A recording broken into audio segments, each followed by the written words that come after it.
Hello, Friday class. Thanks for coming in today. In the chat, I'm going to put a address for a art sale this weekend.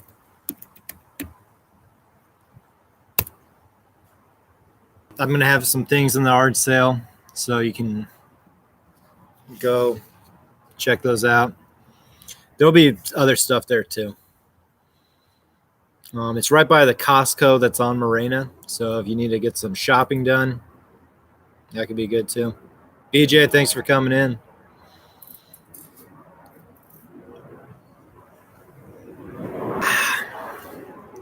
Right back here.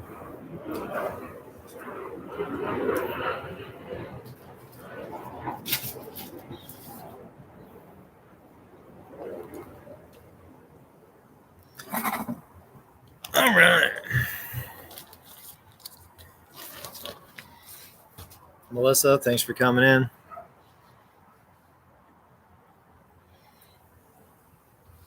Well, if this is only going to be people from earlier in the week, we don't have to do spoons again. We could switch it up, do some other stuff.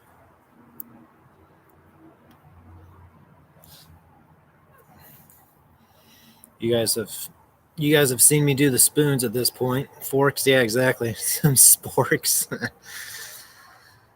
Yeah. Man.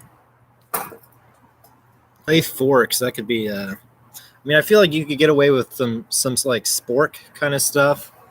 But yeah, forks, that could be pretty interesting. I don't know if I've seen that. I wonder if they even had forks before they had like metal technology. Well, maybe what I'll do is pull another little spoon sort of pipe thing, just see if other people come in, maybe people that haven't seen this stuff before. And if not, I don't know, work on some other stuff, maybe do some coil building or something.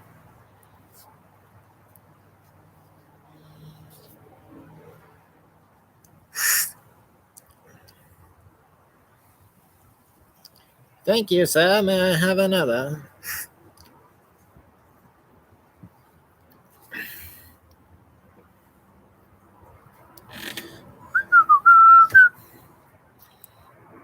Very good. Cool. Just pull something. Maybe pull something small and try to pull a bigger one too. Yeah. One of those pipes from the Wednesday class.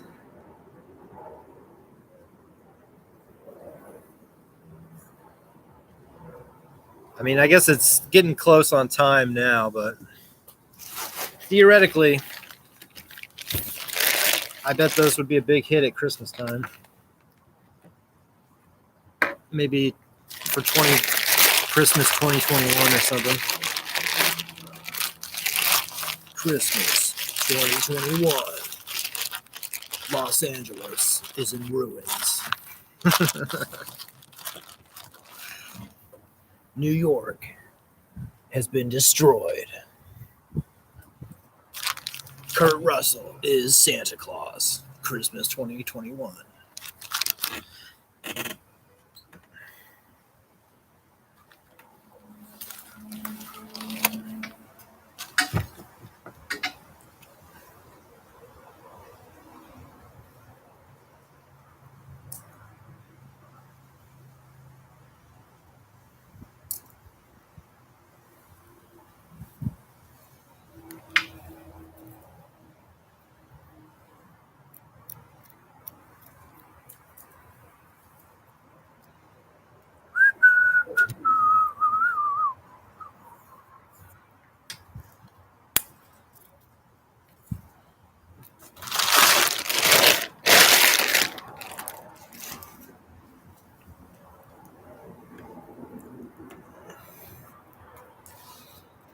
All right. Now let's warm up, do a small one first. Pulling. Probably most commonly you'd see this for making handles.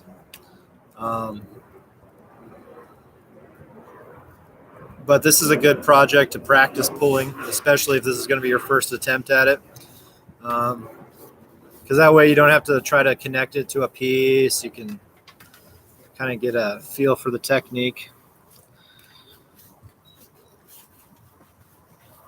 And basically you're going to start with a little cone kind of shaped thing.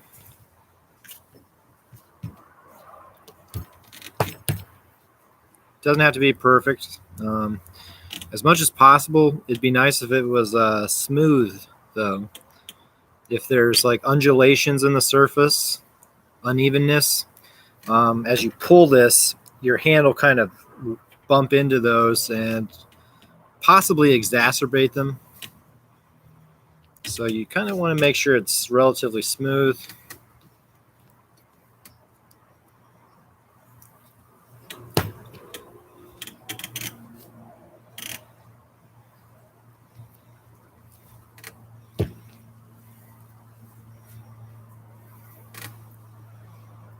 Something like this. The top 10-15% you don't really use. Well, you use it eventually, but at first you don't really use that top part. You kind of just hold it like this. So sometimes you'll see people pulling and they'll have like a giant chunk of clay that they're holding on to, and they're just kind of pulling this little bit. So that's kind of like a personal choice thing, whatever you want to do. For these littler kind of spoons and stuff, you don't really need much. So basically just try to hold it in such a way that you don't damage this part too much. Just lightly hold it. If that's easier for you, if you have like a big chunk of clay, so you can kind of hold it up here, you know, whatever works better. And then I'm going to scoot back here because I'm going to try to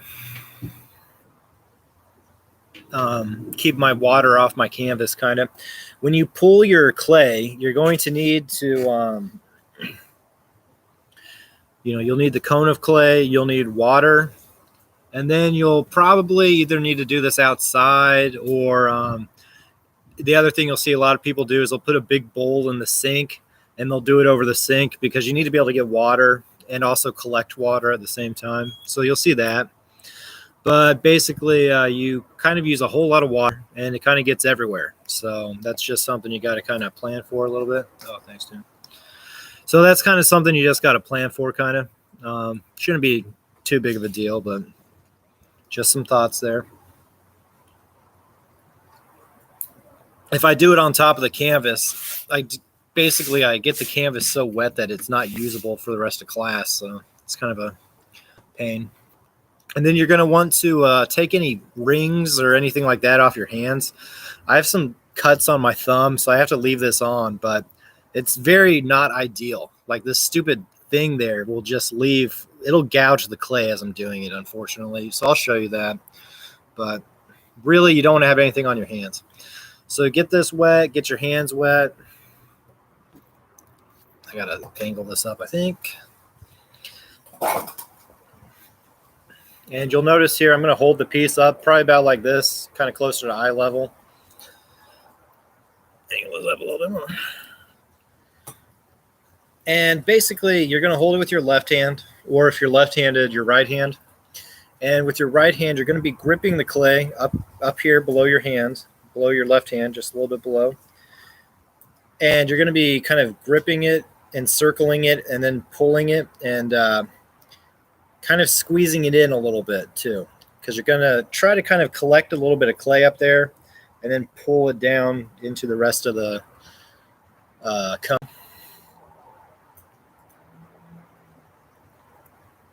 And you rotate it, every couple seconds. Rotate it. It takes a pretty good amount of practice to do this.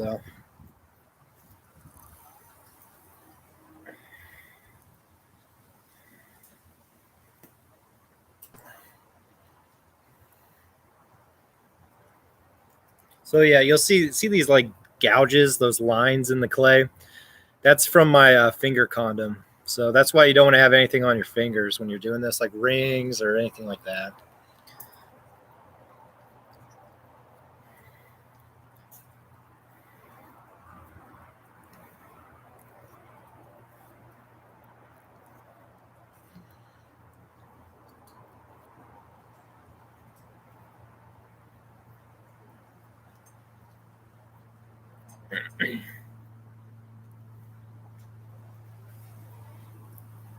Try to keep your left hand kind of stable because especially as this gets longer and thinner, if your left hand is moving around a lot, those sort of like whipping around kind of movements are not particularly helpful.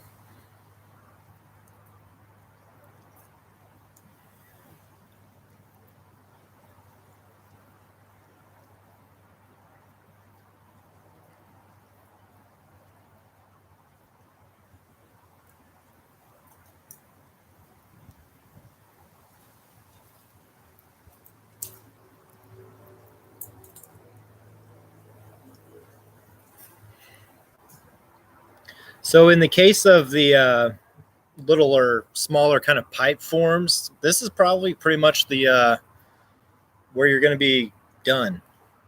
You don't really need to go much more than that. Yeah, it's definitely it's exceptionally it's one of those things that looks really easy, BJ, but yeah, it takes a lot of practice. Like so many of the things with clay are like that, you know. It's like you see someone do it, and it's like, well, yeah, that looks pretty easy, right? But yeah, it takes a lot of practice.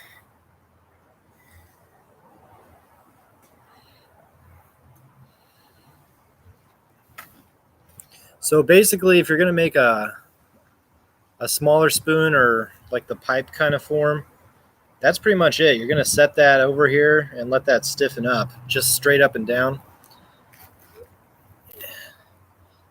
just like that. And then that ball of clay, you basically use that to make a pinch pot once the shaft part stiffens a little. So I'm actually going to shift this over here so I can put the ball in a bag a little bit. And after that stiffens, you take the ball part at the bottom, and you can kind of use that to make a pinch pot. And it's useful for making these little pipes or like little ladle kind of spoons. And you can do this bigger and make like a bigger ladle spoon, but oh yeah, these are. You give these out at Christmas, all of your younger nieces and nephews and grandkids are they're going to start calling you Santa Claus. You're going to be the hero of Christmas.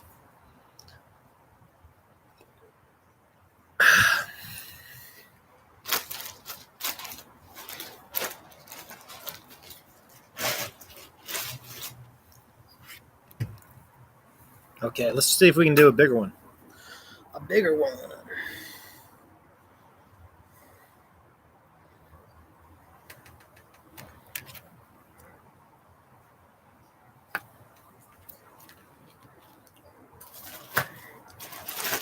And this one we'll maybe do a more decorative kind of spoon. Hopefully we'll be able to get like a bigger kind of face on it, so something you can decorate. Because I feel like that's kind of something you'll see with ceramics spoons is, um, you know, there's kind of like decorative kind of thing. They're usually not super utilitarian. Usually they're a little bit more of like a decorative kind of thing. So we'll see if we can get a bigger spoon going, but maybe with like a little bit of a wider face, so there's more of a surface to kind of decorate. You know what I mean? But you're gonna start with the cone shape again. Scoot up. So there's like this whole like puddle of water underneath me now, and even on my canvas, you see I've gotten some water, but it's not too bad. You get a lot of water everywhere with this stuff.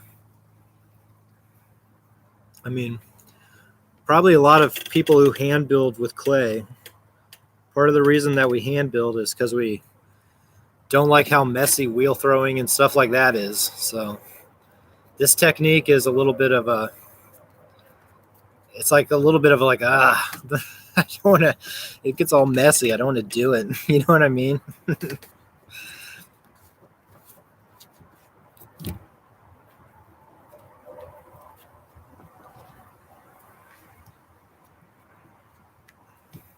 Yeah, BJ agrees. See,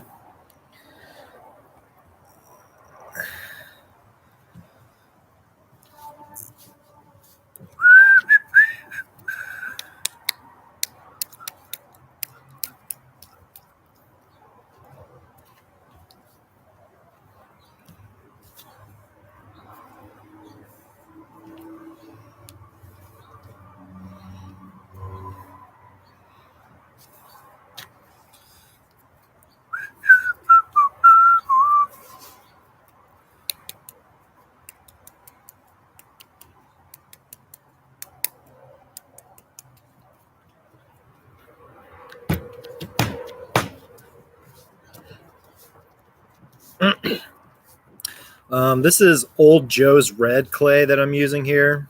You can use any clay to pull with, but I think ideally you want to use B-Mix or one of the kind of fine-grained porcelaneous clays. Yeah, exactly. Yeah. Using a bucket or something. Maybe you could put a plant underneath you that needs watering. um, but I do think that the finer kind of grained clays are probably a little bit better for this. But you can pull groggy clays like the Old Joe's. It's totally fine.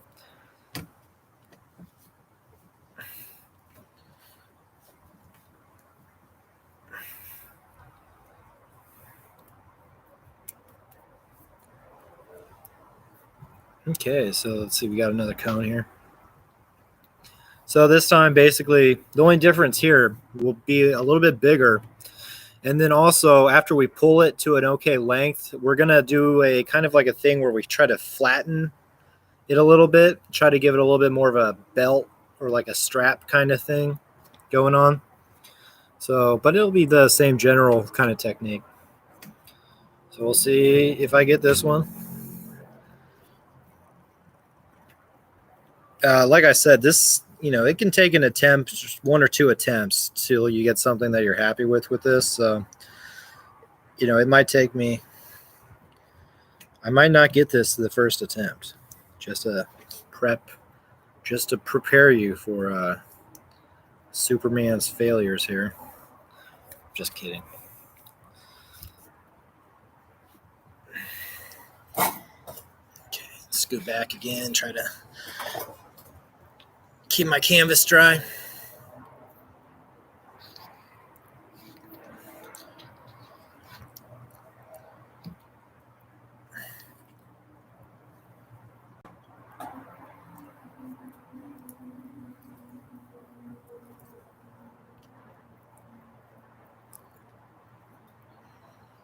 All right, so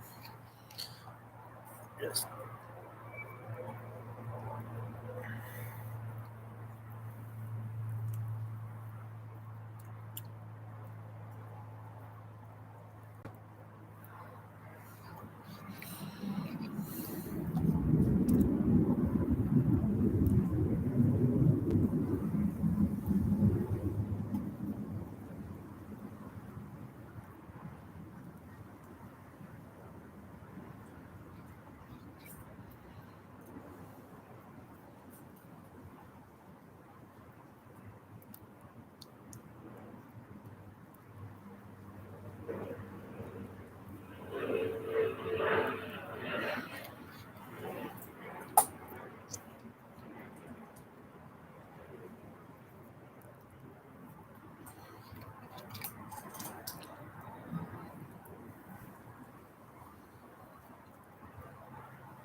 Okay.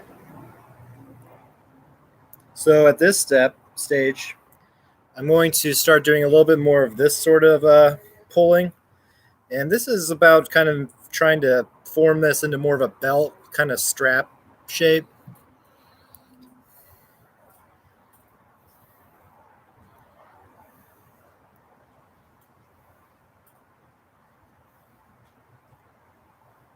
So you're not really lengthening at this point, you're more kind of widening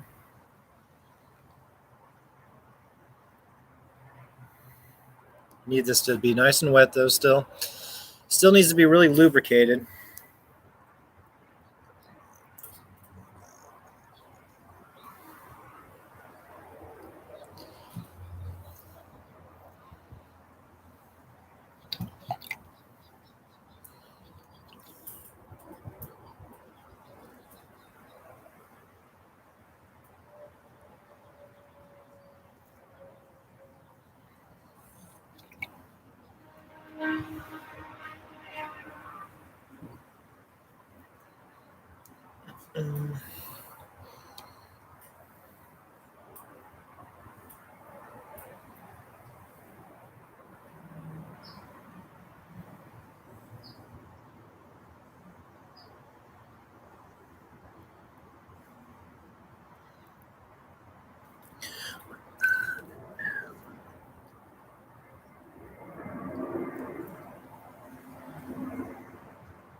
So, I mean, primarily you're doing that to try to get into a belt kind of shape, but you do also have to then work the edges, maybe like every 3 or 4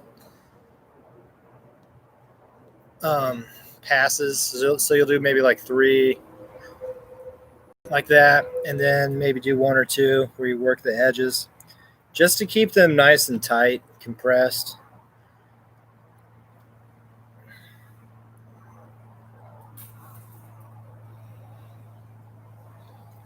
Oh.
Okay, so I'm gonna place this over here now, let it stiffen up. And for this, I'm just gonna lay this down so it lays flat over here. I'll show you. Can you see that? I'm just gonna lay it flat pretty much. But I'm gonna move it over to the left a little bit. But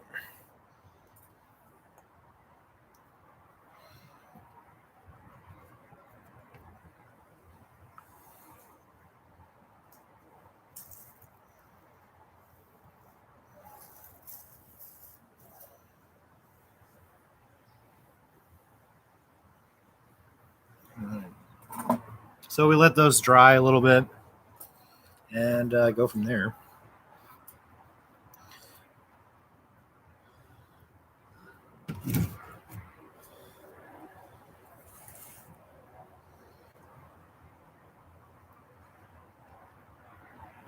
The other thing you'll see people do a lot is a handle like that. They'll put it on the edge of a table or something and have the handle kind of droop off the side. And then they'll let it stiffen up like that so that the handle has more of a bend already kind of into it, stiffened into it. You know what I mean? So you'll see that a lot.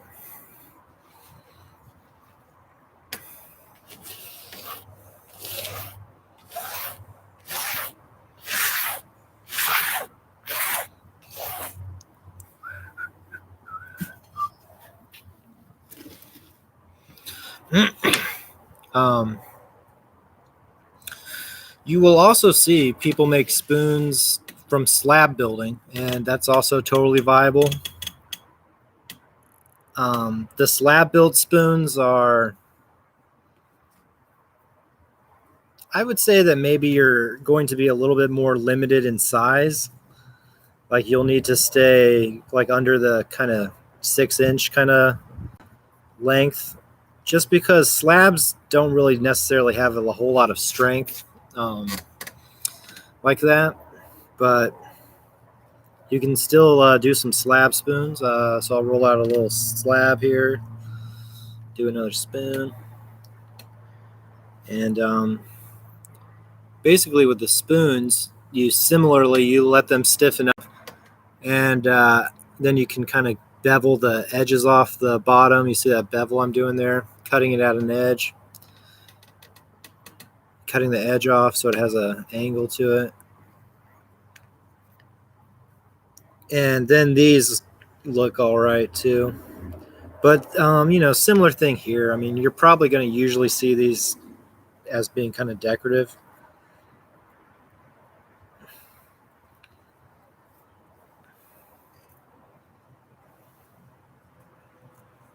This is one from the other day that I did not bevel, so I'm just kind of going over that handle edge there and beveling it a little bit.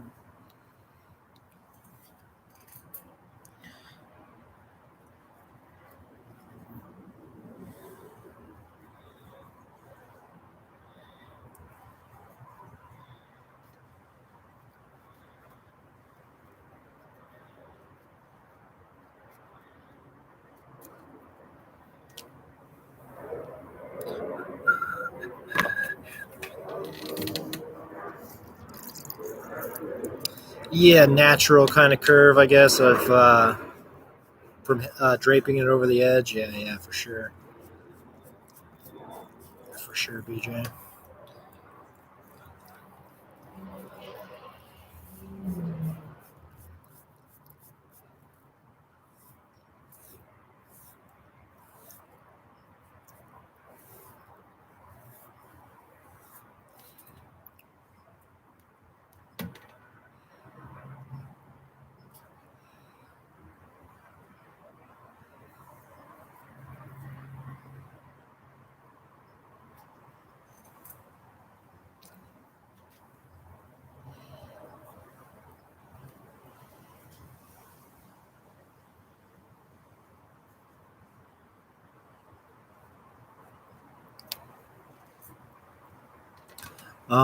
The other thing is that if you are if you're firing your work at a studio, so you have to drive it somewhere, transporting these spoons is going to be super hard to do without breaking them. Um, Basically, once these are dry, these little shapes like this are just so breakable. Probably what you'll have to do is like put them on a pillow or something and then drive them around like that.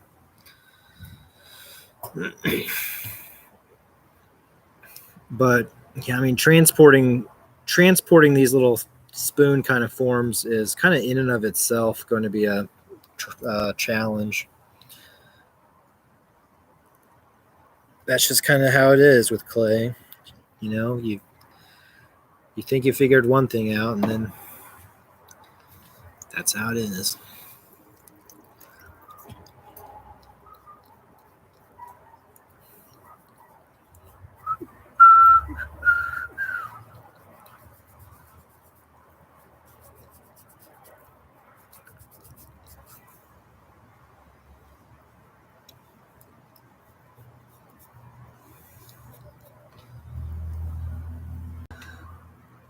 So this half here is getting beveled, starting to look a little bit better. This half still needs some beveling.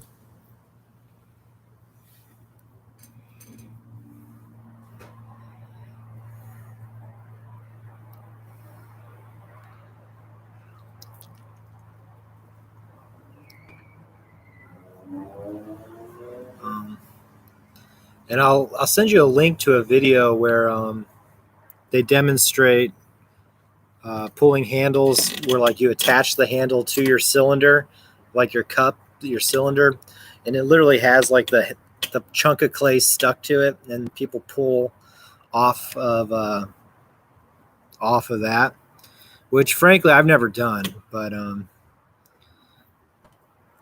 it could be a fun challenge in the weeks ahead, I guess.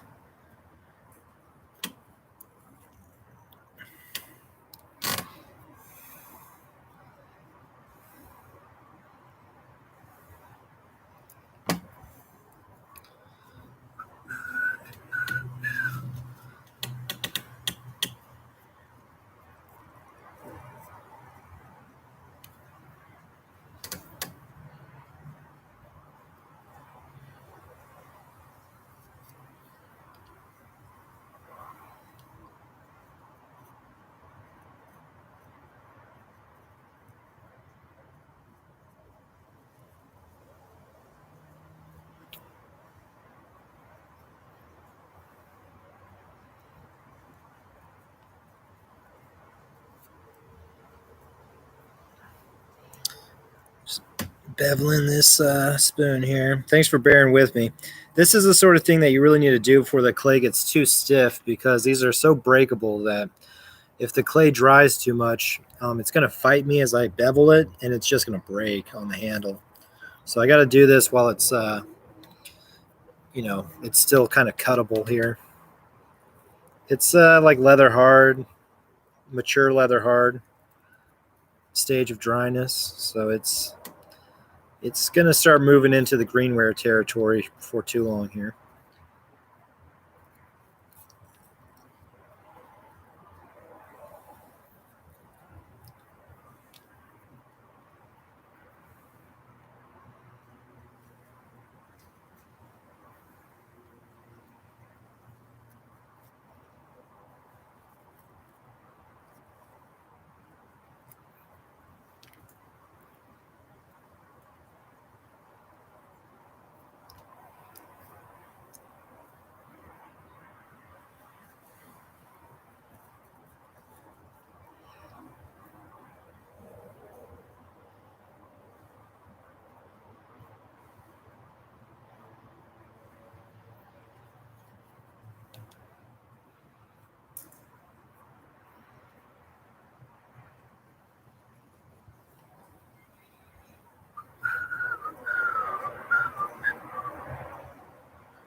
Was the handle very thin though? I don't think that you should do with these handles more than like 3/4 of an inch wide. I do think, yeah, I think in that video, BG, I do think she does some pretty narrow handles. But I mean, those are going to be so hard. She probably has a kiln like right there with her. You know what I mean? Like she doesn't have to carry them around and stuff. So I think that's maybe how she's able to get away with that. But yeah, I mean, you're right, BJ. In that video, she does do some pretty narrow kind of stuff there. But I really, it's going to be tough. It's going to be tough to move those around.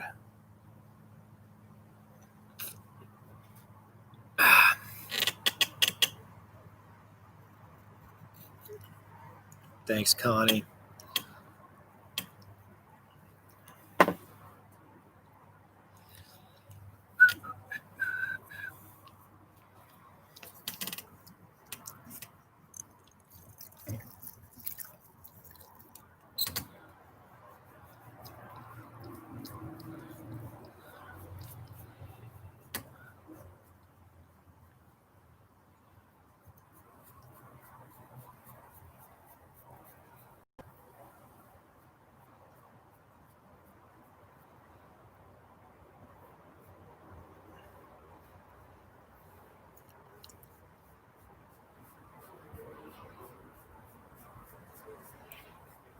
And then I'm using the damp sponge to basically take the tool marks off and even those up a little bit.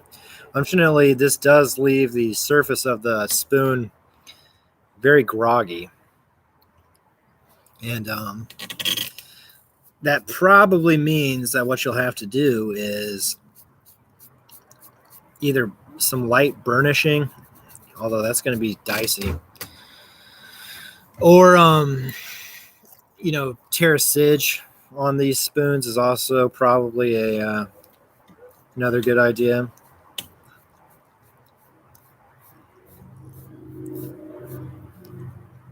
Because burnishing the grog into the surface, it might be the sort of thing where since you have to kind of press on it, you might break it while you do that.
A couple more people have shown up.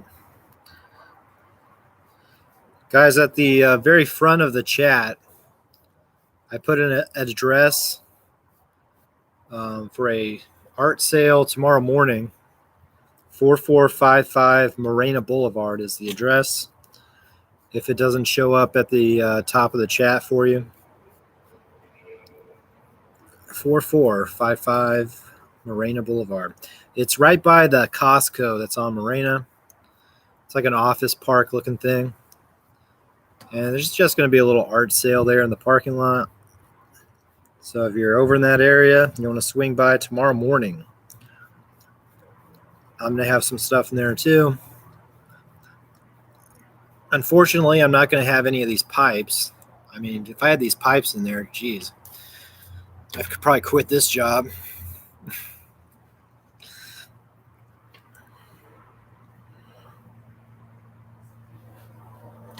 Yeah, thanks, Bree J.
No, I'll have class tomorrow.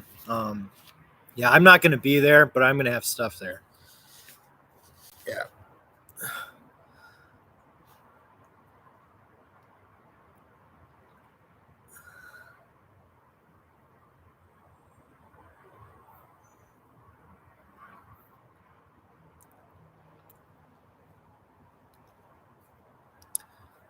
And this texture was one of our texture guys from last week. So I'll show you how to go ahead and make one of these now. It looks like it has like a fake snakeskin handle, so it's very classy like that, you know. Very classy.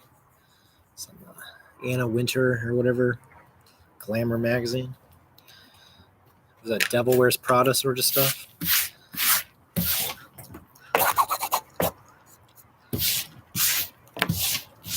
I stepped in the puddle.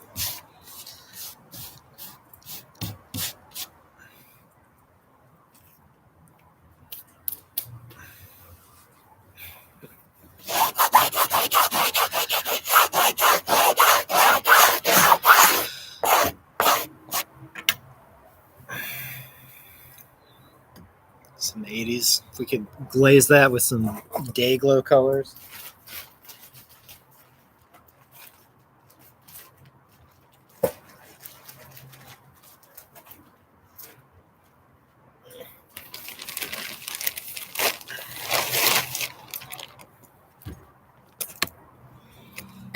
All right, it doesn't take much clay to make these little spoons. So we roll out a little slab, cut out the spoons, and it's pretty chill.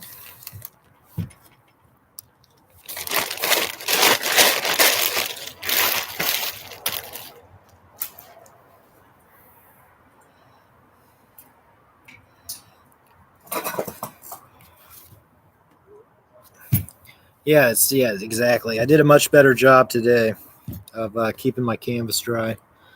It gets you get a lot of water everywhere when you do this. So if you like to get sloppy when you're doing your clay work, this is a lot of fun. This technique, it's a big one. Like you know how like Ghost, if you want to have your kind of like super ghosty kind of wet ceramics moment. This is probably as close as you can get with hand building.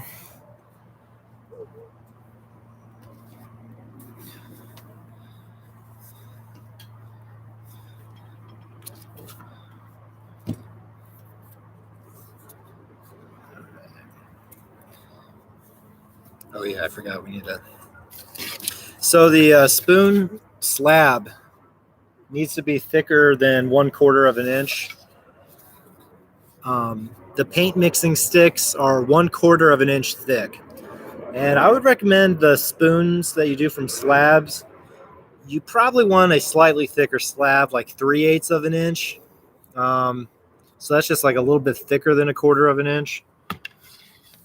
So basically the way I'm going to go about that is I'm going to stack up 2 paint mixing sticks, and I'm going to make a slab that's 1/2 of an inch thick first.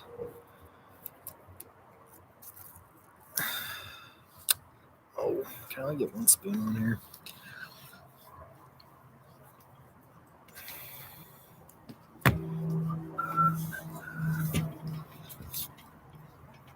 Okay. And so now this is 1/2 of an inch thick. And now I can just roll it a little bit more to get it down to 3/8 of an inch. Like, it doesn't have to be exact.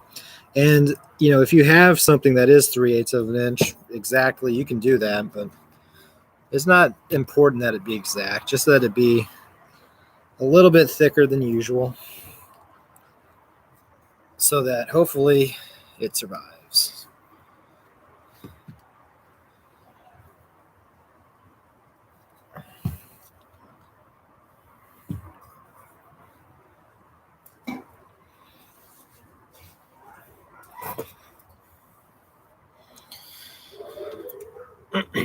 Okay.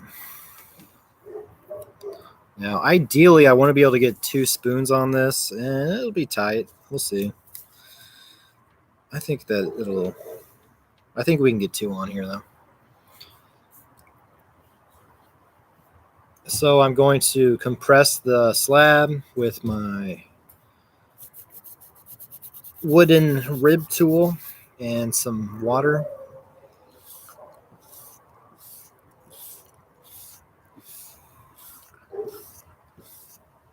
Compress that surface. Hopefully this will help us avoid cracking and stuff like that.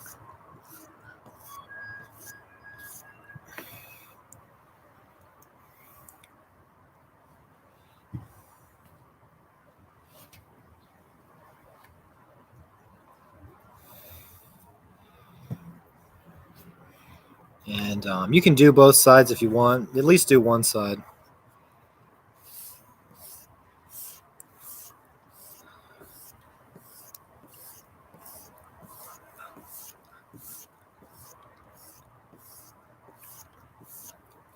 Just want to make sure that my clay is nice and compressed.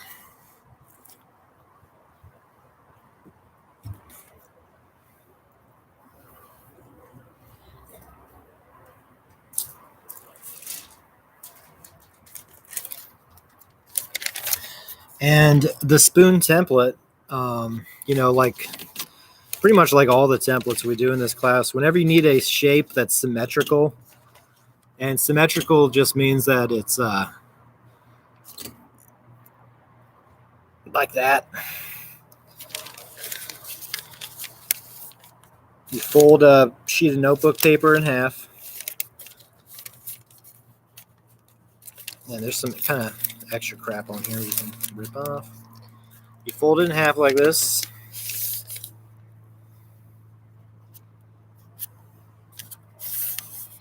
And then using a pen, you draw half of the spoon shape on here.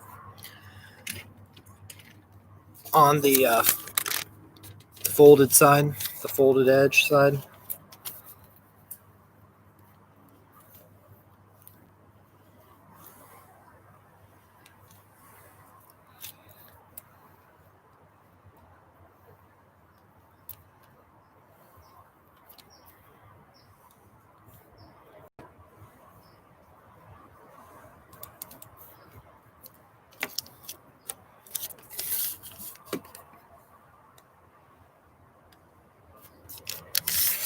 And you want to make sure that this part here, the shaft or the handle of the spoon, doesn't get too narrow. So leave that a little bit wide.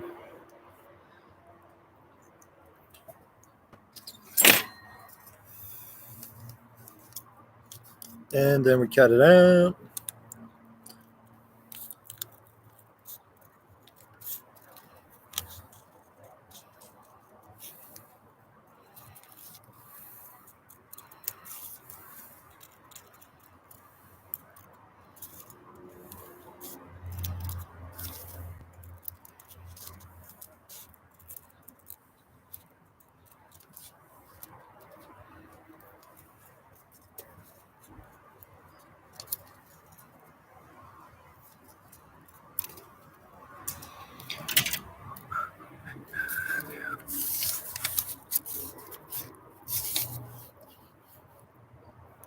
And then you unfold it.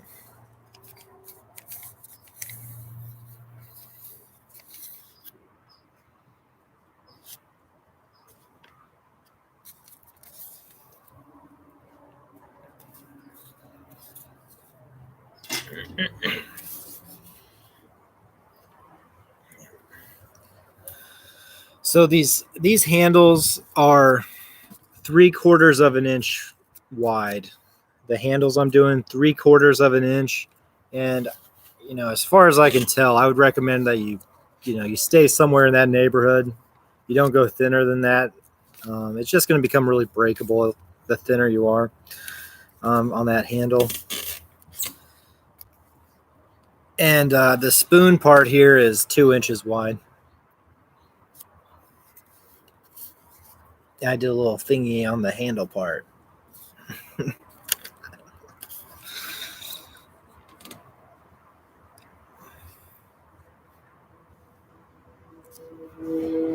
Oh yeah, I'm gonna go grab one of the texture things, and also some coffee.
So this was one of the textures from my screwdriver kit, the Torx bit. And basically, I'm just going to try to put it on the handle.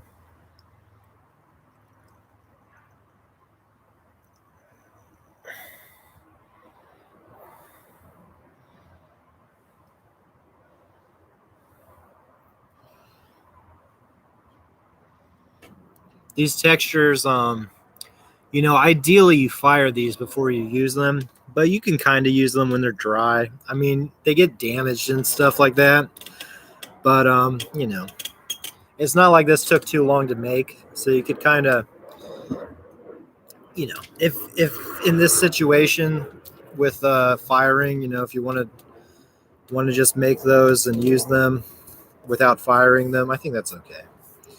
You can only do what you can do.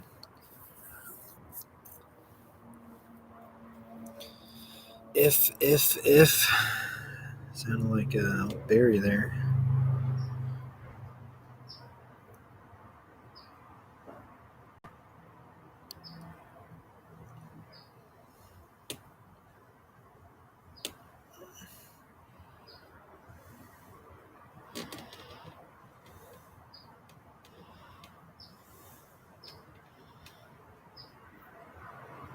And now I'm just carefully tracing around my shape. Tracing about.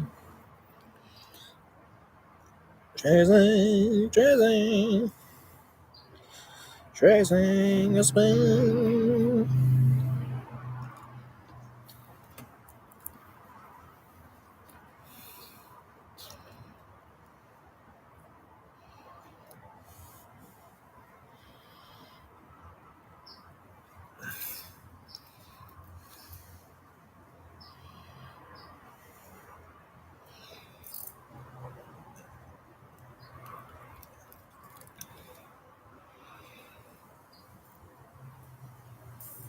Mm-mm-mm.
All right, just carefully cutting out this spoon here.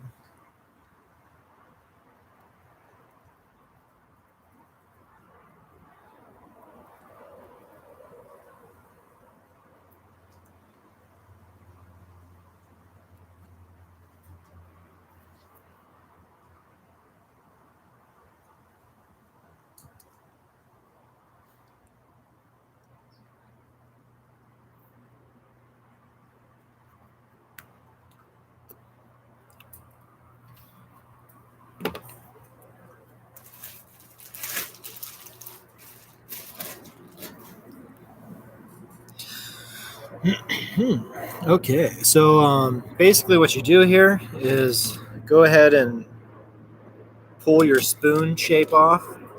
And to do this bend in the handle, more than likely, you don't really even need to support this. If you want to, you could take like a toilet paper roll and kind of smash it so it's a little bit more like flattened, maybe, and you could support it that way. Or like, fold up some paper towel or something. As far as I've been able to tell, though, you don't really need anything to hold that up. Basically, what we'll do is, if we can pick it up even, get under it.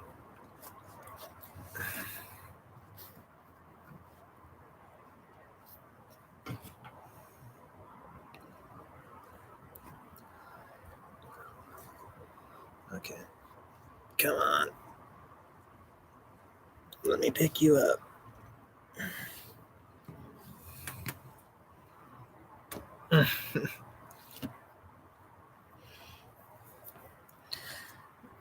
My canvas, it is wet enough that the clay kind of sticks to it. Okay, let's get rid of this. Cut this thing again, apparently. Okay. So, as far as I've been able to tell, I don't really think that I need anything to support these little bridge kind of shapes.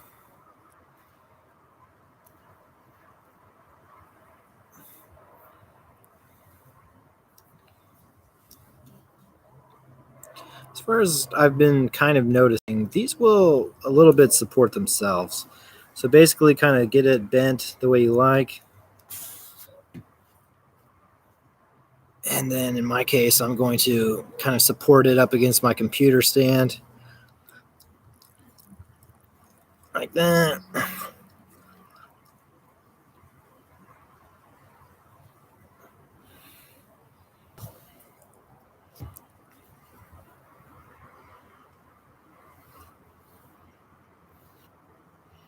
And, for the most part, it should be able to support itself like that. Just kind of butt it up against something so it doesn't slide and give it like half an hour like that, probably.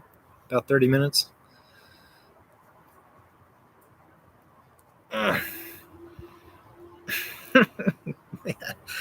These things are just glued down. Come on.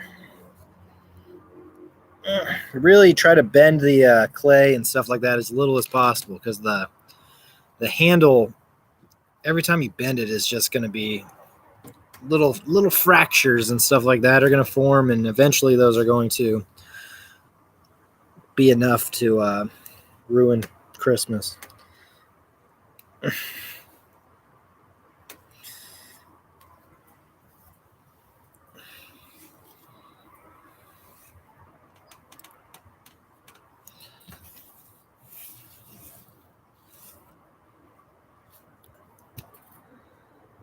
So you can see this is my computer stand here, this thing, and these are just butted up against that. So that's pretty chill. And after those stiffen up for maybe 30 minutes or so, you form the bowl of the spoon. Use a ball stick kind of thing, and we'll be able to do that today.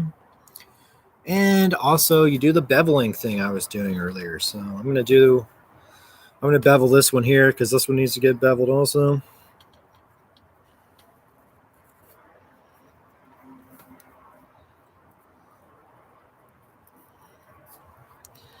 Just cutting the corner off, the bottom corner of these spoons. Here we'll before and after kind of thing. So this is the before. So you see that the thickness of that slab is really apparent still. And this is the after.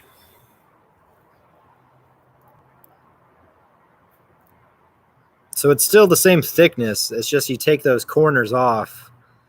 And so it's, it has that thickness in the middle still, but not on the edges. And it gives it a little bit more of a refined look.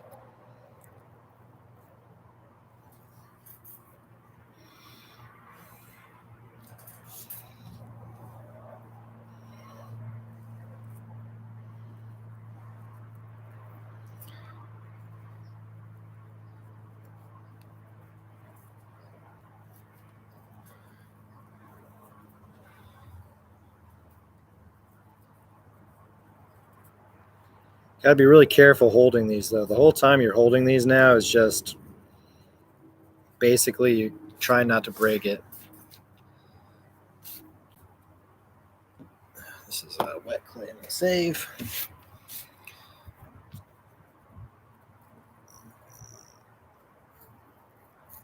Bevel in. Bevel in the corner of the spoon. And finding.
Yeah, same here. That the whole scene from Boogie Nights is in my head now.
There it is. They say they carved it from a bigger spoon.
Oh, there you go, Dominic. Very clever.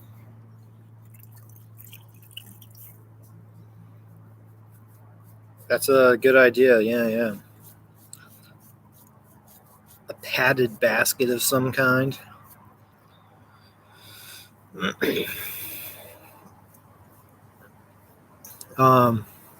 Like definitely on the seat is good. You want to keep it on the seat, like on the back seat. A floor is like a harder ride or whatever. Like in the back of the truck, for instance, like I can't really put anything back there because it's way too rough of a ride.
Okay, let's take a look at this big pulled spoon I had earlier.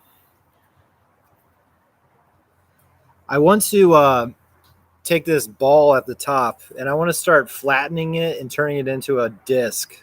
It'll kind of look like a shower head if I'm doing it, if it's going all right. The handle has a little bit of softness to it still. That's all right.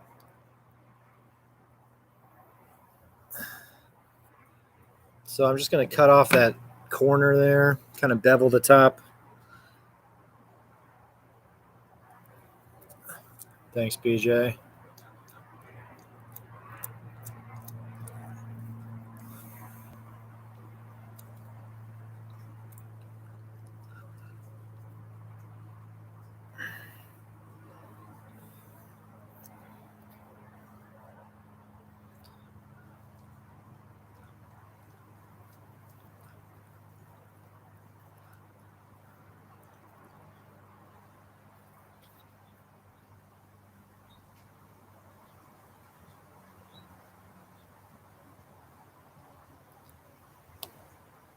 I don't want to form wrinkles in the clay as much as possible, but I also don't want to remove so much clay that I don't have any clay left. So there's kind of like a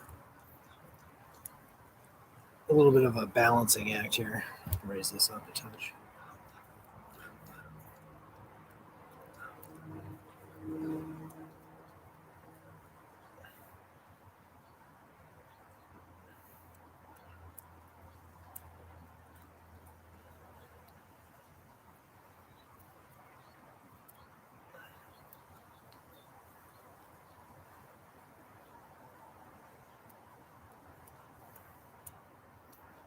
Okay. So you see what I mean by shower head? Kind of forming this into a bit of a shower head kind of shape.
And, I'm just trying to keep this kind of even.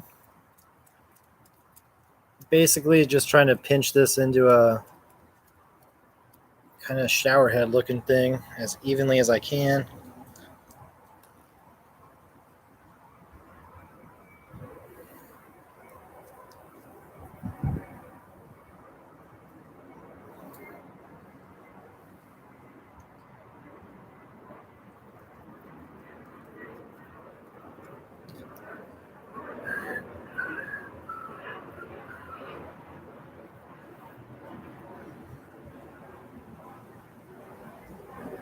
And you can trim a little bit off and try to make it a little bit more symmetrical, but it doesn't have to be perfect yet.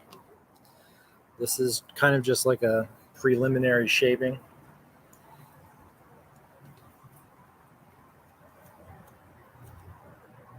Get it down to like 3/8 inch probably thickness. Not too thin. Kind of a similar thickness to those spoons that we rolled out.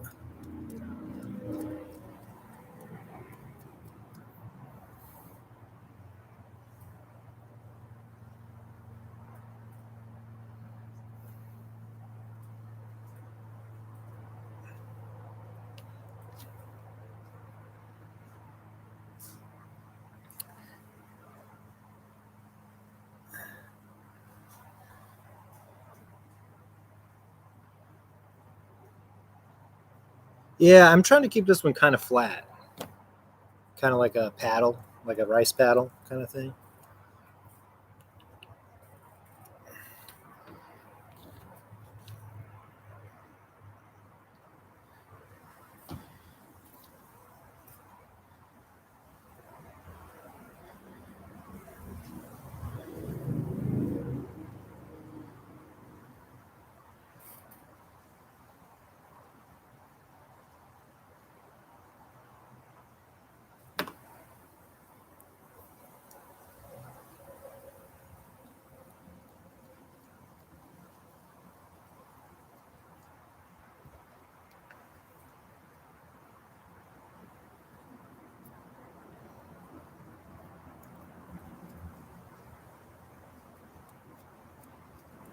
Okay, at this point, I'm gonna relay this one down too.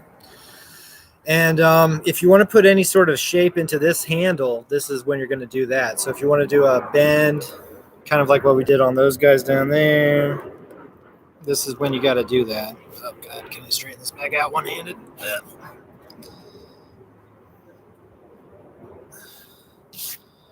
So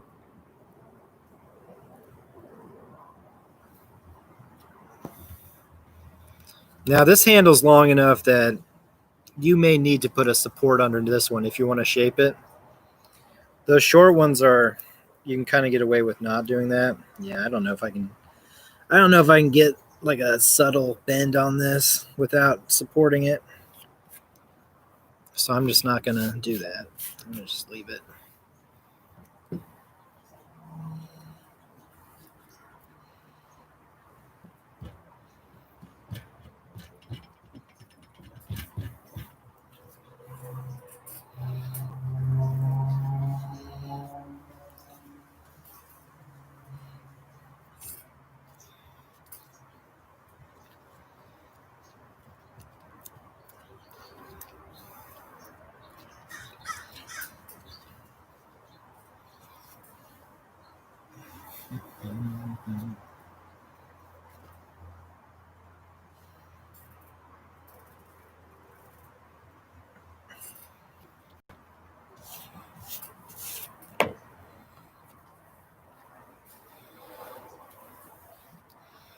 But basically, after this handle stiffens a little bit, we'll go ahead and shape the spoon. We'll kind of bend it up, shape it a little bit, and we'll have a long kind of paddle kind of scoop.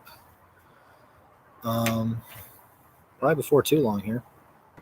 Let's see if I can move these around. Move this around. Move this around. Move this. Move this.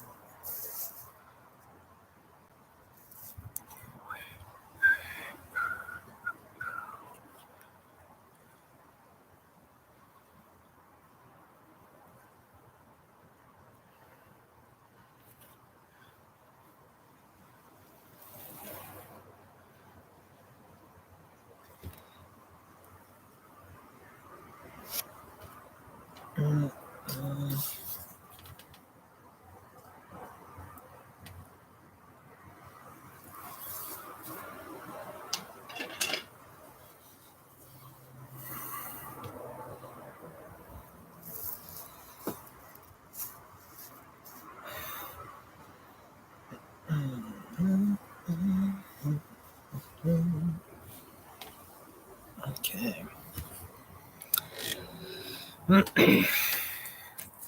So if you're going to try to make one of these into a pipe,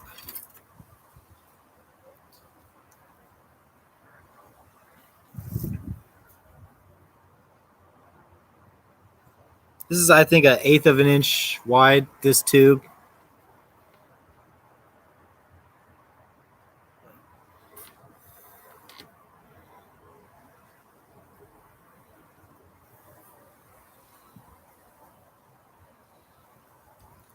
This is just a tube I had left over from something. I don't even know what.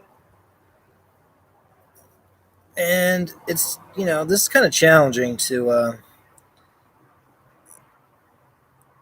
skewer these. So basically, just kind of take your time, slowly kind of drill the tube into it.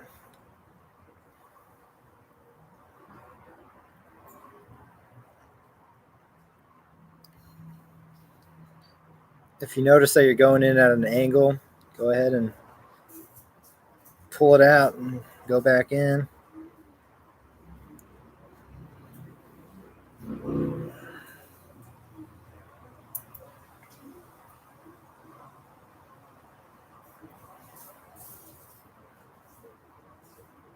And you can feel a little bit in your hand too if it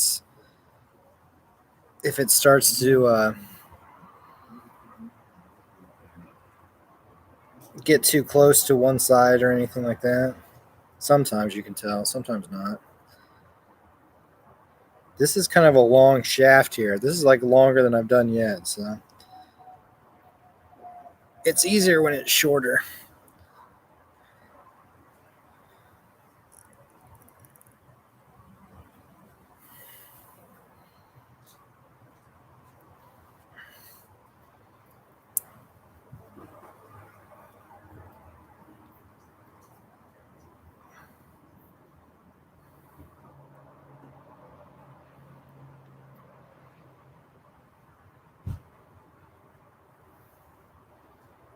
Okay. So I think I went into the ball.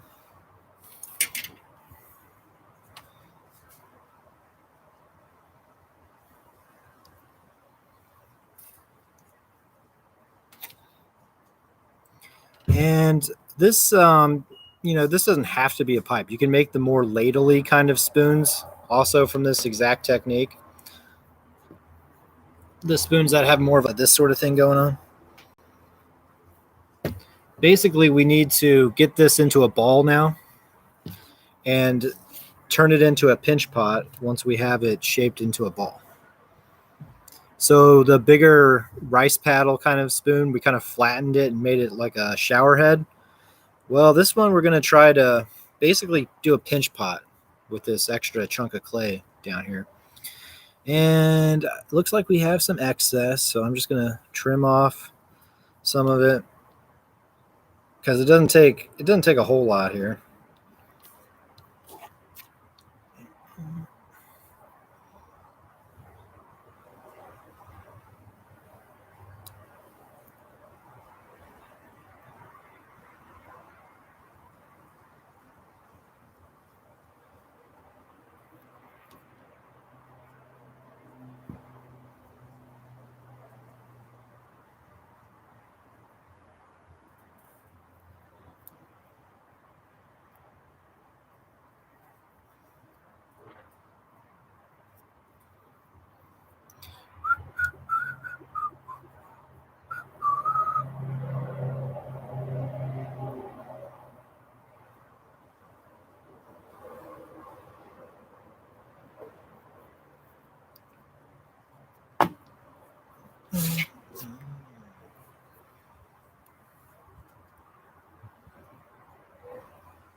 So just trying to form this into a little ball here on the end.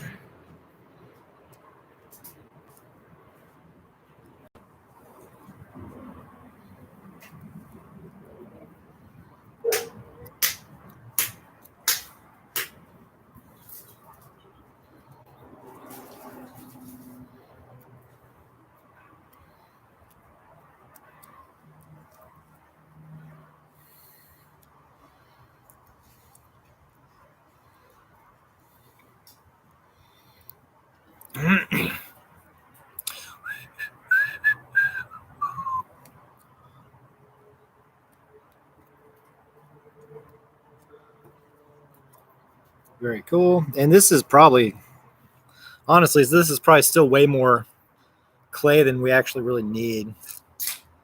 But it'll be all right. This can be a nice big ladle.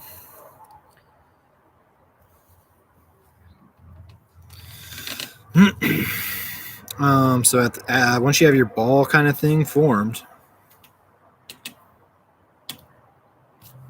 and you know what? I wonder, you could even maybe flatten the top if you wanted to. If that helps you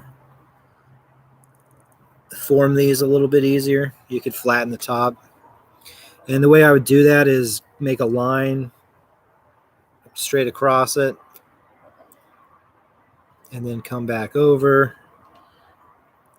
So you make a line straight like that and then come back over the side like this. And before you know it, you've kind of flattened that top a little bit. This is optional. You don't have to do this at this stage, but you can if you think it'll help you. If you think it'll help you form the pinch pot easier.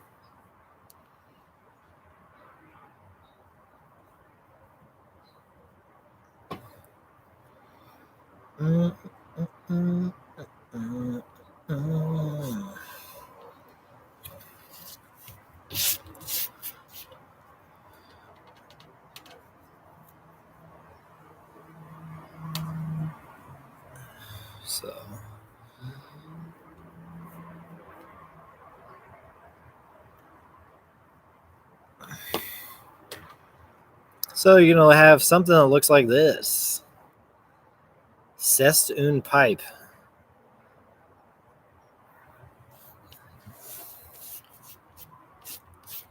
As Magritte would say, c'est une pipe.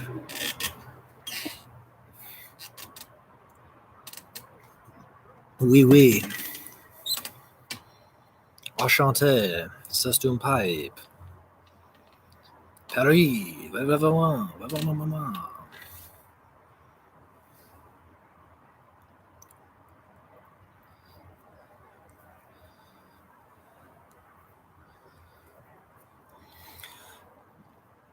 And just like we've done with the other pinch pots, you're gonna drill the hole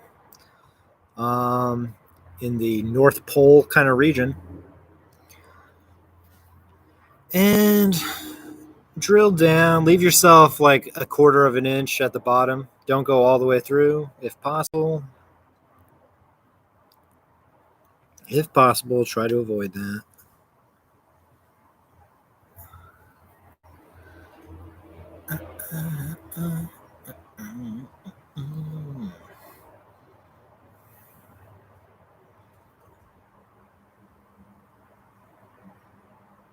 Really use the kind of cup aspect of your palm to support the piece and stuff like that for these techniques. If you have this on a flat surface and you're pressing down on it, you're going to flatten the bottom. And I mean, that's not the end of the world or anything, but if you're trying to maintain a kind of a rounded ball kind of form, you got to kind of, do something like that while you're supporting it. You know what I mean? These spoons and forms like this, it seems like a big part of this is just handling the piece while you're making it, to be honest with you. I mean, I would almost say that it's basically the way you're handling the piece is almost as important as the way you're handling the clay when you're forming it and stuff,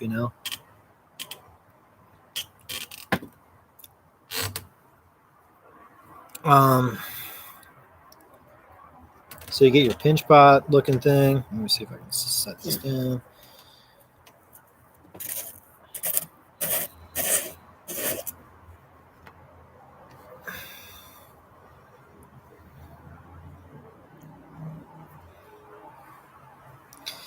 And, these pinch pots, as I've done them this week, it does seem like they're a little bit likely to crack as you do them. And I think that just comes from letting the clay stiffen. Even if you keep this in a bag a little bit, it still gets a little bit stiffer than maybe what is ideal. So you can paint some slip on there. So hopefully as you pinch this, the slip will get worked into the surface and it'll be less likely to crack. But you can kind of expect some cracks to form. You'll have to do some kind of like repair work when it's leather hard.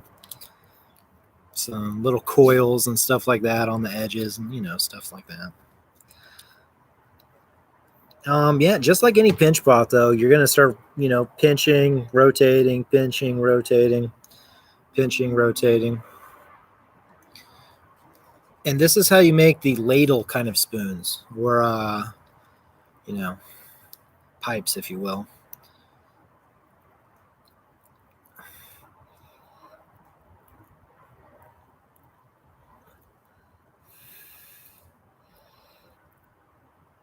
Oh, man.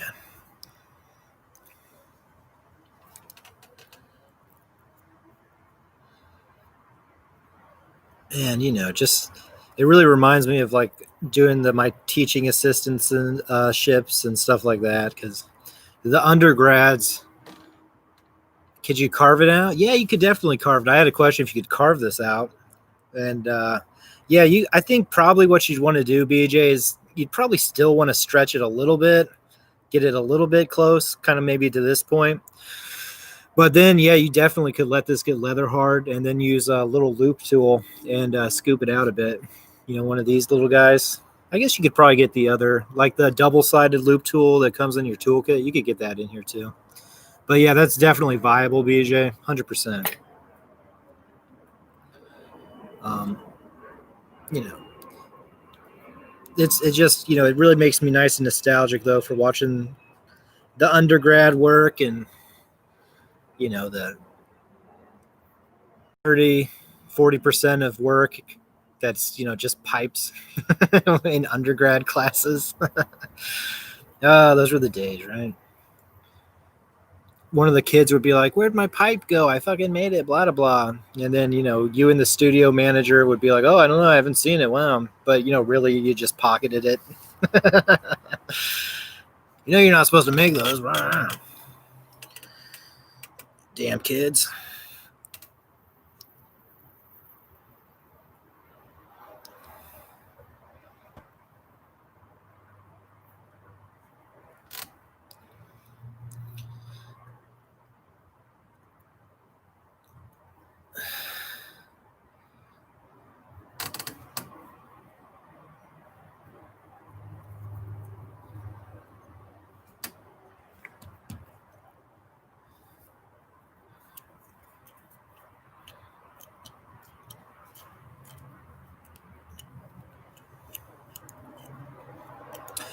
The ladle.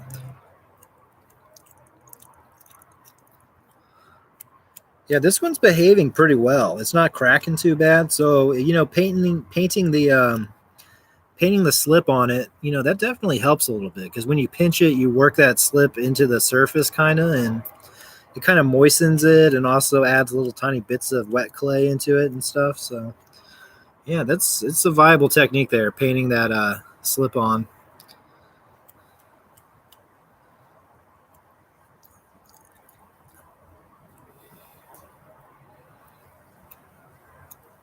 Get you a nice looking ladle.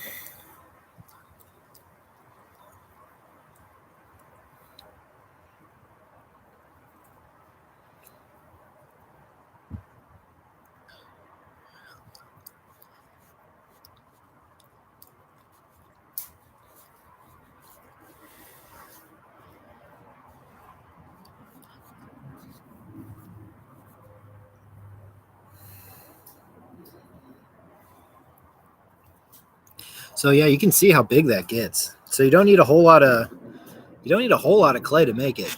That's a pretty big sized ladle there for what we got. So that's nice. We're probably reaching the point with this where we're going to let it stiffen up a little bit.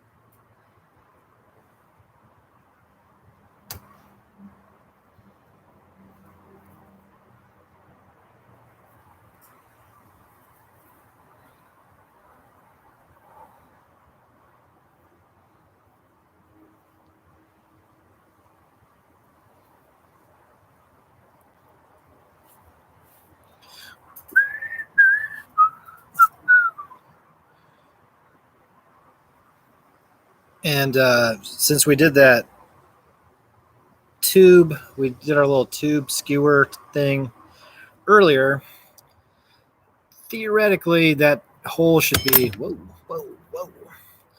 Theoretically that hole should still be followable. What would that be called? So we can kind of easily go back in there and kind of do the last little bit.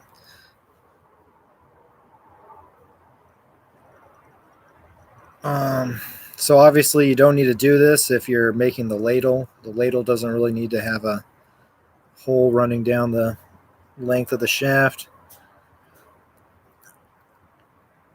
I'm going off to an angle there. Hold up. This is a little bit longer than the ones I've done so far, so it's a little bit harder to get the hole in there evenly.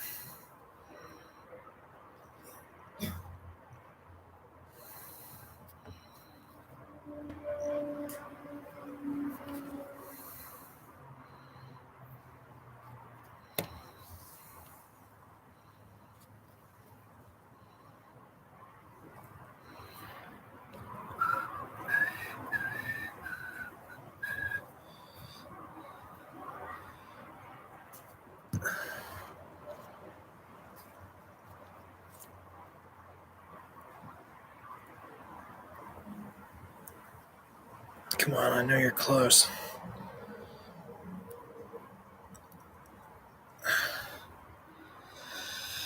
I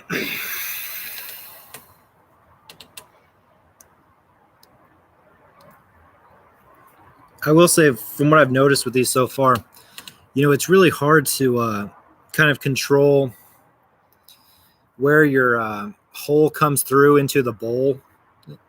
Like, I think with these sort of big tobacco kind of pipes like this, I think you want that hole to be closer to the bottom, I think. So it's hard to control for that.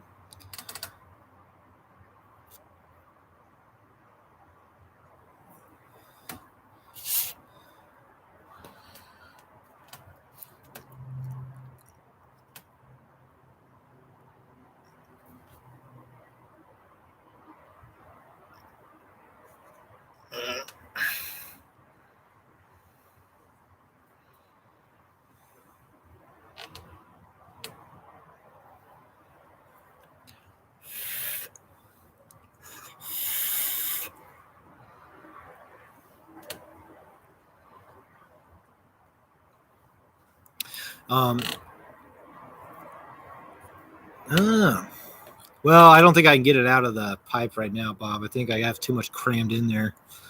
But that's a good, the metal pipe, yeah. Yeah, I think I got too much crammed in there now, but yeah. And something I had to do on one earlier in the week was I actually had to come through the front of the bowl here and go in this way just to kind of correct the shaft or whatever you'd call that. And this hole, you can clean that up easily if you have to do that. It's still possible. It's just something you gotta keep in mind. Yeah.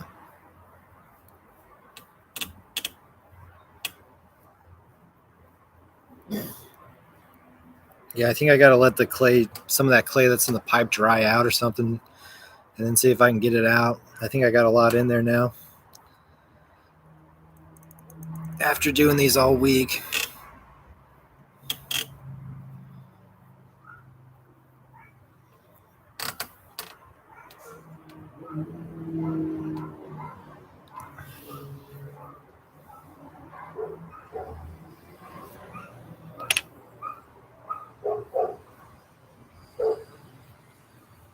So that's forming the little kind of ladle kind of spoons and pipes and stuff like that you might be interested in making.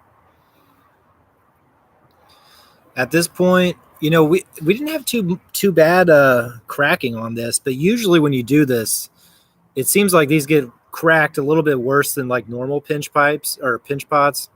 So usually you got to let these stiffen a little bit, and then some of these cracks you need to put a coil into. This one's surprisingly not too bad, so probably just let it stiffen and do some slip, and then ribbing on that will correct those little fractures. But I'm going to set this aside.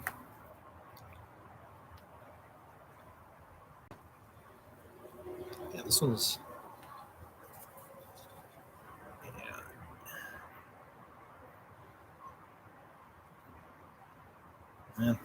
Yeah, this one's a little bit longer than the ones I made earlier in the week. So it was a little bit harder to get the shaft skewered, but it's still possible.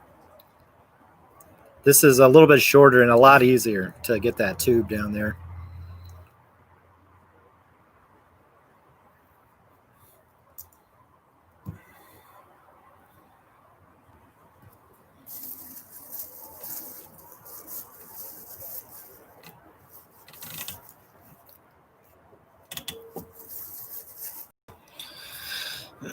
Yeah, I don't know how I'm going to get the clay out of that thing either. Maybe when it dries, it'll shrink enough that it'll pop out not too bad. My God, I hope so.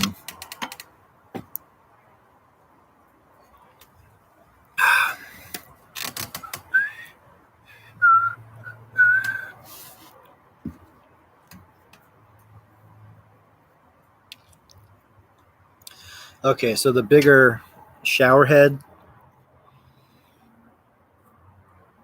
we need to let this get a little bit stiffer.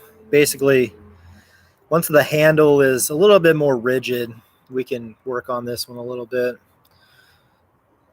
I'm worried about the messing up the handle though, so I'm going to let it stiffen just a touch more. The little slab handles, or spoons, I mean,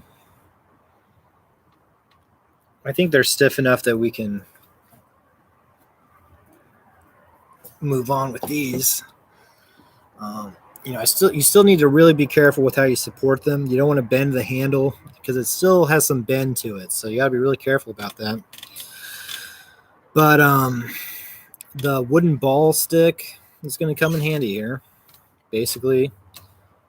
I basically would set it like this so that your hand's kind of supporting it in that way.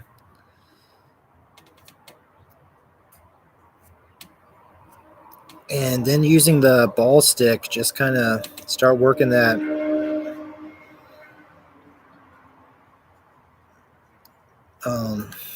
end a little bit.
All right. And yeah, that's pretty much all you got to do with the slab spoons as far as shaping them. Let them dry a little bit more, and then you're gonna bevel the back side of those, like what I did earlier. So you let them get a little bit more leather hard, and then you can cut that corner off the back of them.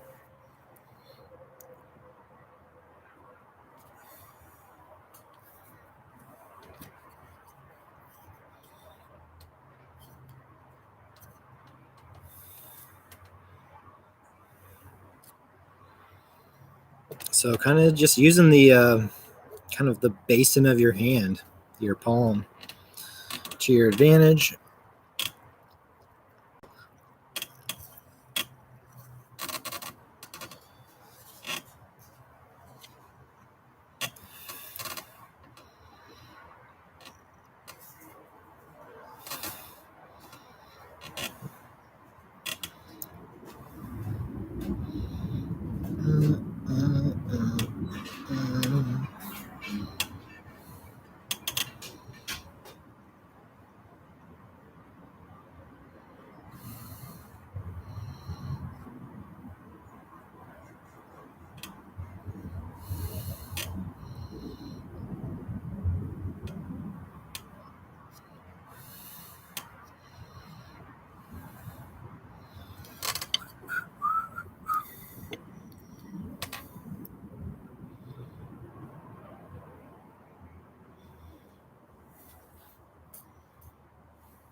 Okay, let's see if we can work on this one a little bit more.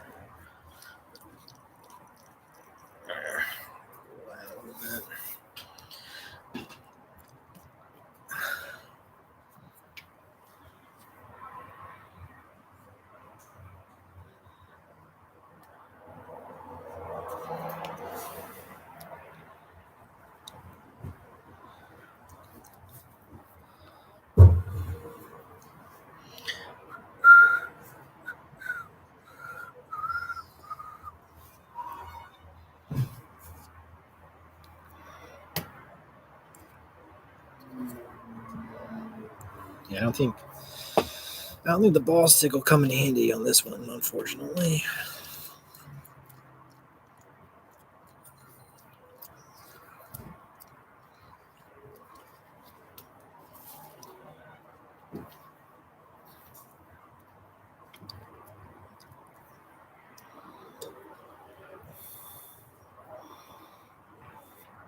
Okay, so let's see if we can form the shower head spoon a little bit here. Yeah, you could definitely do that, Connie. Yeah, that's a good idea. These guys, yeah.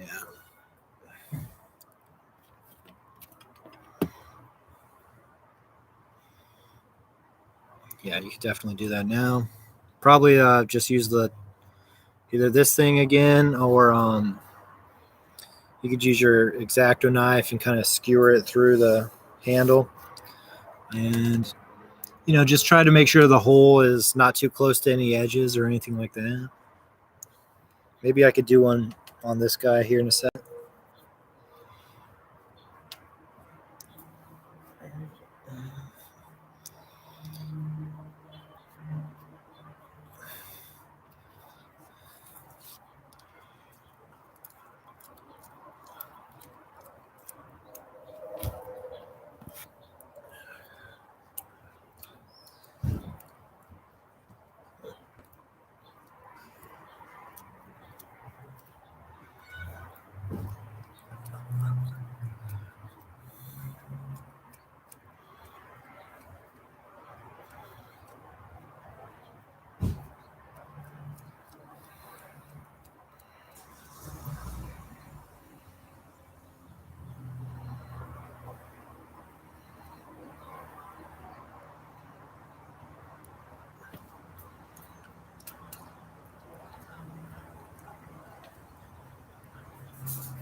So I'm gonna trim the shower head part and try to make it look a little bit more symmetrical, a little bit more even.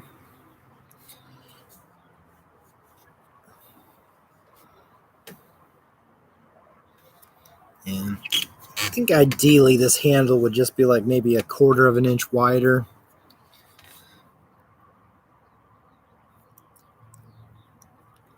Although maybe by the time we're done trimming this, it'll look all right.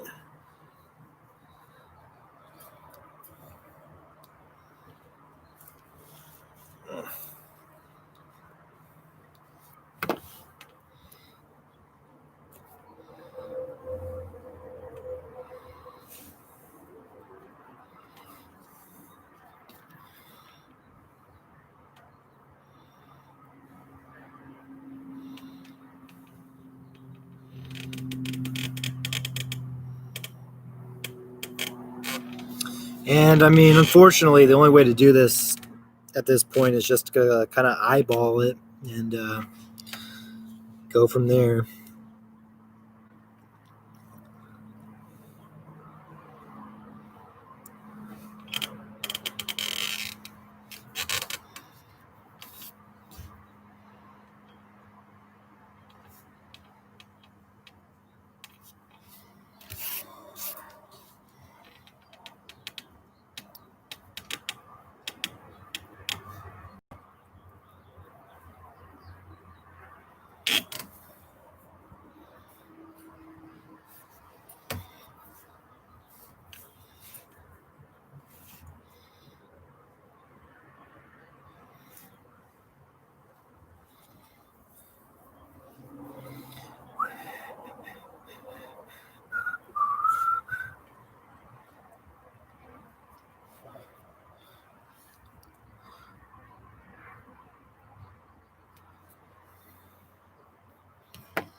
the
the paddle spoon, whatever you'd call this.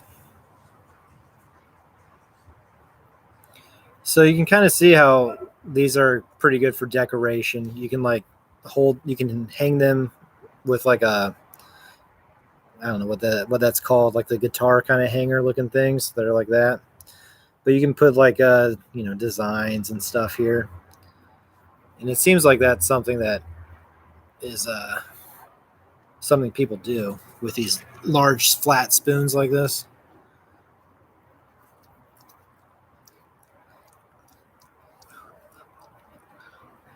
Whoa, try not to drop it.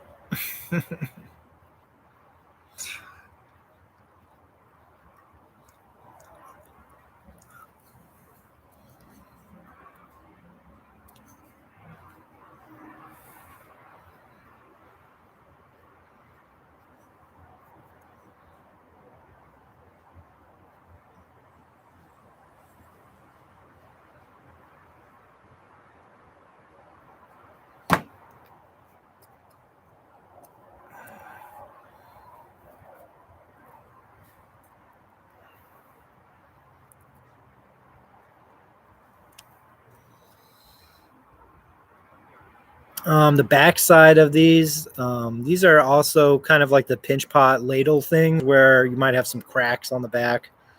Um, and these are also fixable. You want this to kind of dry to leather hard stiffness. And these aren't too bad. Probably leather hard stiffness, just glop some slip on there, let that dry, and then rib it. Rib the surface is probably all you'd really need to do there. You can see if it, maybe it's dry enough we can do that now even.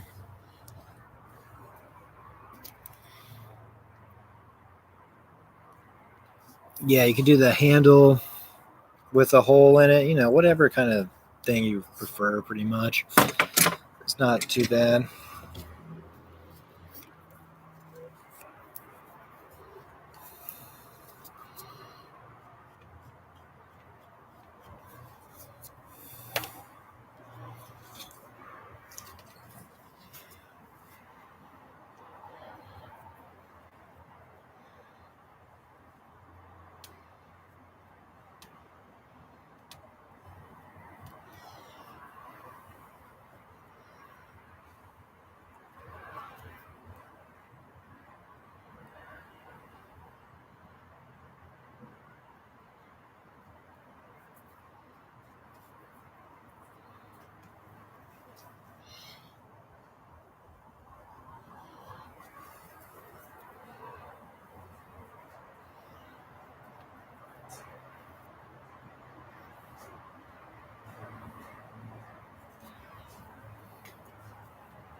Yeah, so these more narrow kind of surface cracks from making the pinch pot, not too bad.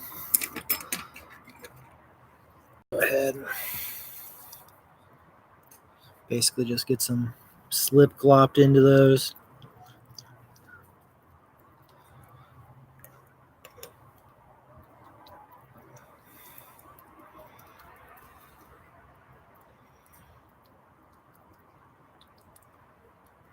and then let that dry for a little bit, and then rib the surface, and those should be okay after that.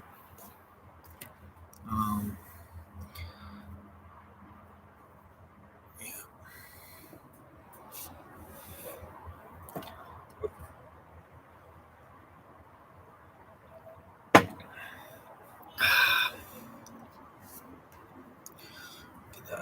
also do that here.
The spoons earlier that I had beveled,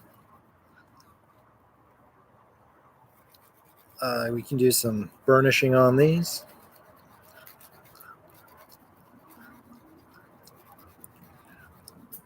Just to get that grog back into the surface.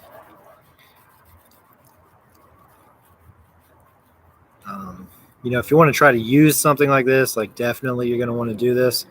Although, like I said, I don't think usually people use the clay spoon so much.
So you can kind of see how I would support this while I burnish it like this. I just have my finger pretty much curled up under it. So hopefully I'm not applying any sort of pressure to this that's not supported on the other side.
Burnishing the spoon.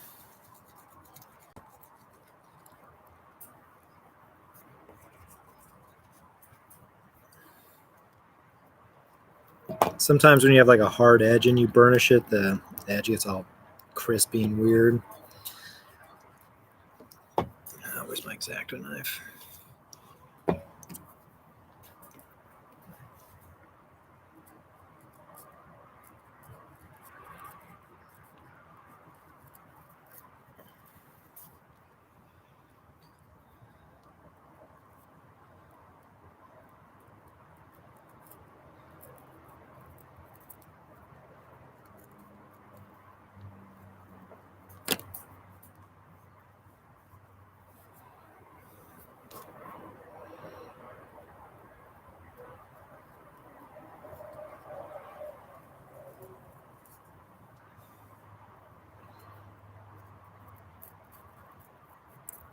Sugar spoon, yeah, I can believe that for sure, BJ.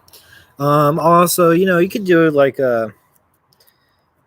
maybe like this is the sort of spoon that like you glaze it with like Christmas colors or something, and you use it with milk, hot chocolate or whatever, kind of like a little stir spoon for something like that.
All right. Well, slowly but surely, the backside of this is getting burnished, and the front side, the edges at least, are getting burnished. Does this go fit in there? Kind of does. The light bulb is so goofy shaped; it doesn't really fit in the spoon's so kind of uneven that the light bulb doesn't really burnish the inner part of it. But that's all right. Maybe some Terracid in there, and then burnish it with a plastic bag.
Okay, so I mean, this is not the final burnishing sort of thing, but it's starting to look pretty fun.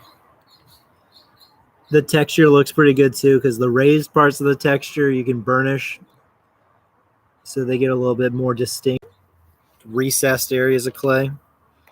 So that's kind of fun. You just got to be really careful with the burnishing, pretty much. Frankly, I'm surprised I haven't broken it yet.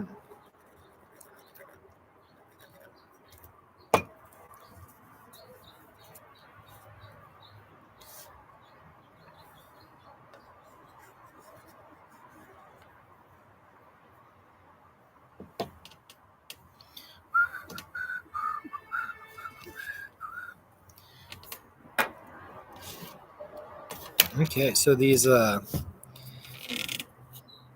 little fractures that clay's been on there long enough that it's you can kind of trust that it's probably filled up those cracks kind of.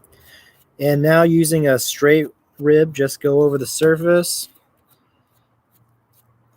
You're probably mostly going to be doing these sort of from the edge inward kind of ribbing. But you might do a little bit from the middle outward. It's not really whatever you need to do. Maybe a little bit of both, even.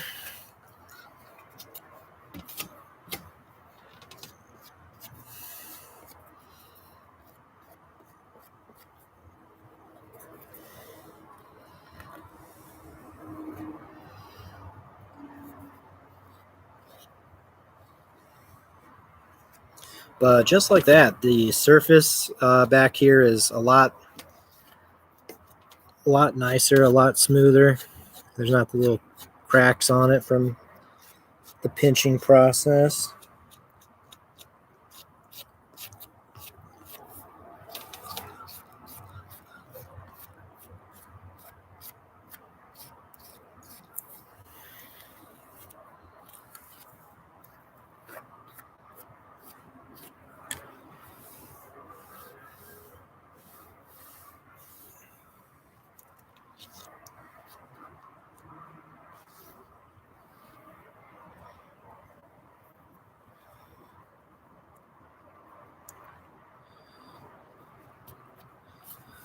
Flip it over, maybe, checking it out.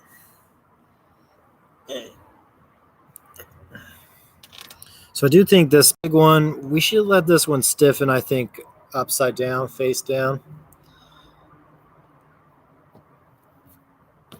I think face down lets the handle stay kind of a little bit straighter. And that'll be good as it stiffens for it to be hopefully as straight as possible. I'm gonna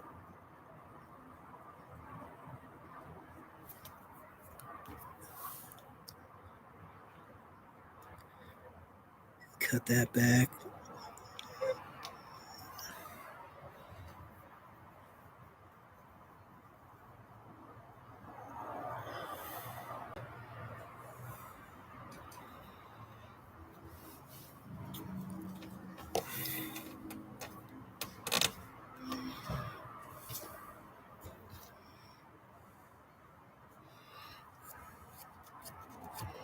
But yeah, I mean, the pulled clay, basically the pulled clay makes this one possible because every time I pick it up, you'll notice,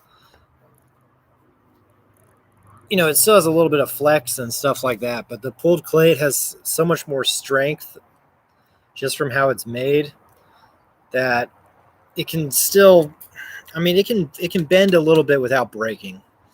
Like if it was slab built clay, I mean, every little bend would basically just be breaking it.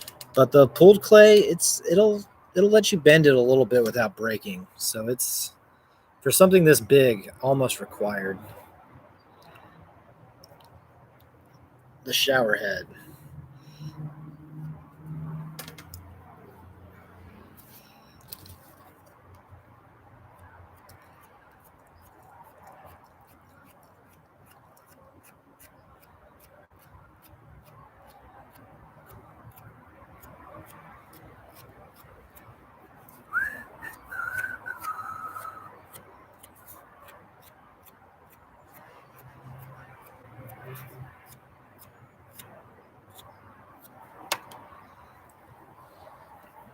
So it also cleans up those little cracks on the outside of your ladle too.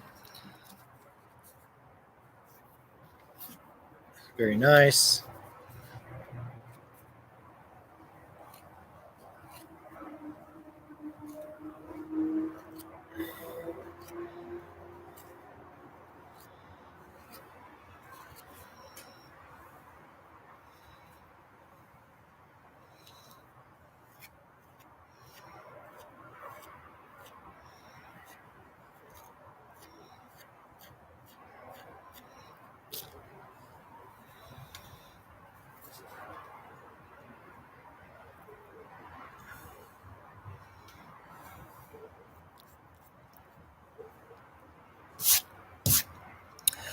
Something you could get into maybe is with these ladle kind of handles, the circular handle, maybe carving, do a little bit of carving and stuff like that, give it some shape. Um, you could also do that on the flat handles, I guess, too, but you could almost do kind of like like stairway banisters, like the way the little rod dudes will have like little contours and stuff on the edge. I guess they usually make those on like a wooden lathe, but you could probably kind of do a little bit of a kind of carving thing like that. That could be kind of fun.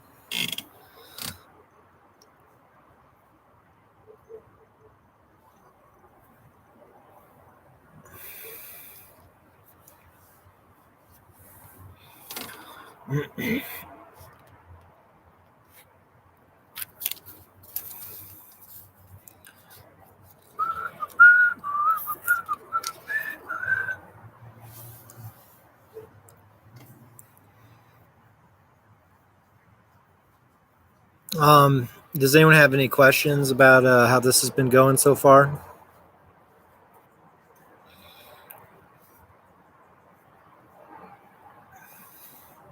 Yeah. Yeah, I don't know. I don't know if I'm going to be able to get that clay out of there.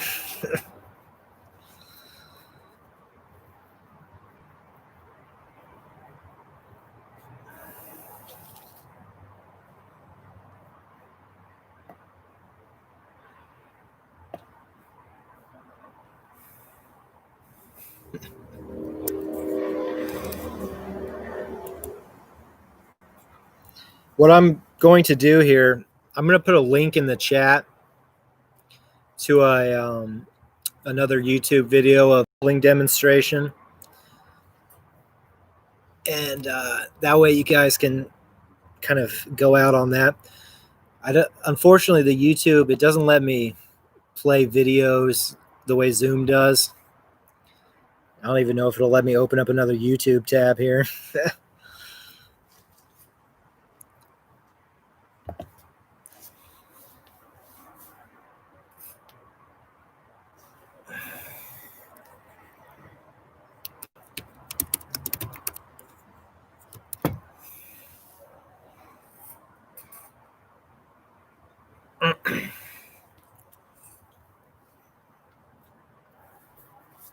Come on, computer.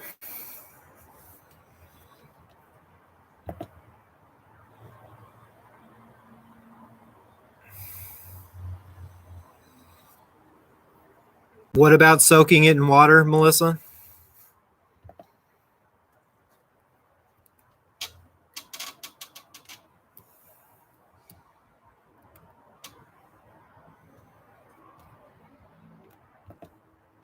Oh, come on. I'll be right back, okay?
This is an excerpt from his DVD.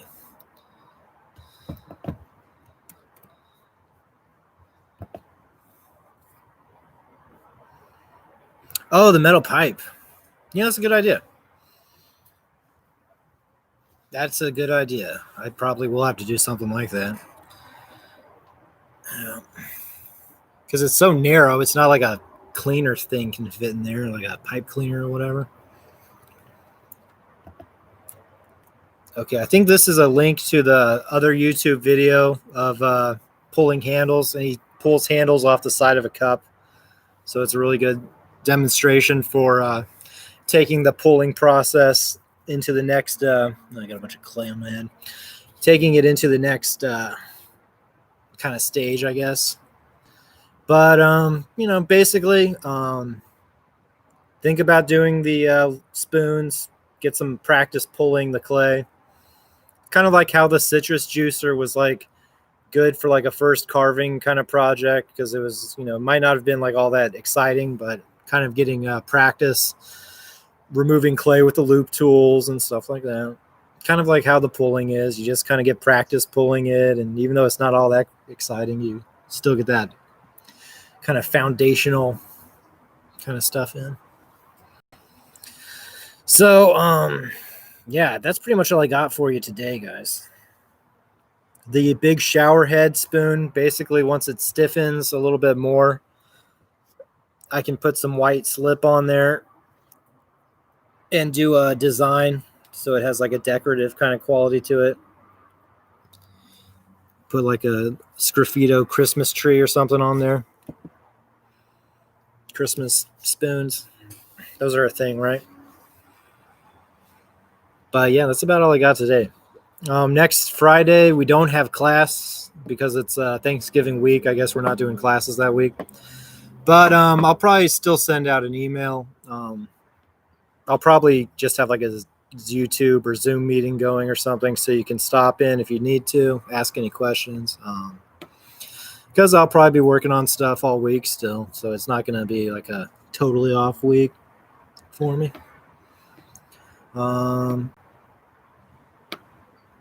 But yeah. Thanks, BJ. Thanks, guys, for coming in. Check out the YouTube link there in the chat. Have a good weekend otherwise. Email me any more requests and stuff like that, too. These have been a request, these spoons. Okay. Adios. Take it easy, Bob.